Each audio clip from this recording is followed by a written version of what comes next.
প্রিয় দর্শক বন্ধু, আপনারা নিশ্চয়ই ভালো আছেন। আপনারা জানেন যে আমি জাতীয় চিড়িয়াখানায় আছি এবং অসংখ্য দর্শনার্থী দেখা যাচ্ছে।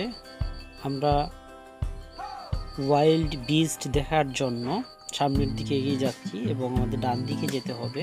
অবশেষে আমরা ওয়াইল্ড বিস্টটি খুঁজে পেলাম এবং আমরা অনেক দূর থেকে দেখতে পাচ্ছি যে খাঁচার মধ্যে দুটি ওয়াইল্ড বিস্ট রাখা আছে এবং আমরা জানতে পারলাম যে দুটি ওয়াইল্ড বিস্ট হচ্ছে কেনিয়া থেকে বাংলাদেশে আনা হয় এবং দুটি প্রাণী বিদেশি প্রাণী,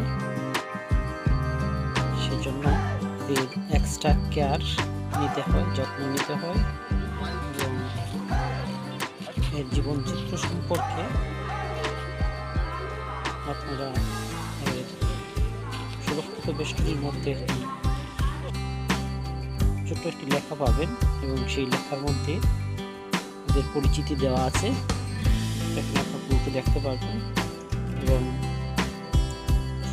আরও দেখতে পারবেন যে ওয়াইল্ড বিস্টগুলো আমাদের অন্যান্য গবাদি পশুদের মধ্যে খাদ্য গ্রহণ করে এবং এরা শুষ্ক স্থানে বসবাস করতে পছন্দ করে, মরুময় অবস্থায় থাকতে পছন্দ করে এবং আমাদের গৃহপালিত গবাদি পশুর মতোই এদের জীবন আচরণ এবং এই প্রাণীগুলো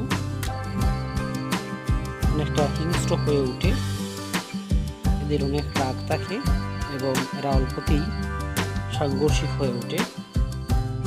জানেন, অন্য প্রাণীর সঙ্গে তাদের অনেক সময় ঝগড়া হয়, তবে নিজেরা খুবই কম ঝগড়ায় লিপ্ত হয়। এই প্রাণীগুলো এই খাঁচাতে 6 বছর ধরে এখানে আছে এবং আপনারা জানেন যে এটা কেনিয়া এবং আফ্রিকার বিভিন্ন দেশ থেকে এই প্রাণীগুলোকে বাংলাদেশে আনা হয় এবং খুব অল্প সংখ্যক প্রাণী বাংলাদেশে আছে এটি ওয়াইল্ড বিস্টের। এবং দর্শক বন্ধুরা, আপনারা জানেন যে ঢাকায় জাতীয় চিড়িয়াখানায় অত্যন্ত সুরক্ষিতভাবে এই প্রাণীগুলোকে এখানে লালন পালন করা হয়। আপনারা আমাদের সঙ্গে ছিলেন, সেজন্য আপনাদের ধন্যবাদ জানাচ্ছি। আপনারা আমাদের আরও অন্যান্য ভিডিও পেতে লাইক, শেয়ার এবং কমেন্ট করুন। ধন্যবাদ আপনাদের সবাইকে।